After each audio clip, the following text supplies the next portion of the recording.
বরকত দেনেওয়ালা কে হয়? আওয়াজ করে জোরে বলেন, কে হয়? কমপক্ষে একে 10 গুণ আল্লাহ দুনিয়ায় দেয়। দুনিয়ায় দেয় 10 গুণ। দুনিয়ায় দেয় কয় গুণ?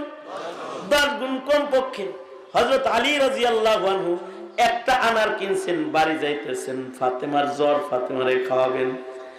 ভিক্ষুক একটা কয়, আলী আমার খুব আনার খাইতে মনে চাইতেছে। হযরত আলী চিন্তা করে, ব্যাগের ভিতরে আনার ও দেখলো কেমনে রে। আলী চিন্তা করলেন, অর্ধেক ওরে খাওয়ায়া যায়, অর্ধেক বাড়ি লইয়া যায়। অর্ধেক খাইছে পরে ভিক্ষুকে কয় কি, অর্ধেক সুস্থ হয়েছি, পুরাটা খাইলে মনে হয় ফুল ক্লিয়ার হয়ে যেত। হযরত আলী কয়, আম্মা সাইলা ফালা তানহা, যা চা লাইছিস খালা, পুরাটা দিয়ে দিছে। ফাতেমার দরজায় দাঁড়ায় অপেক্ষা করতেছে।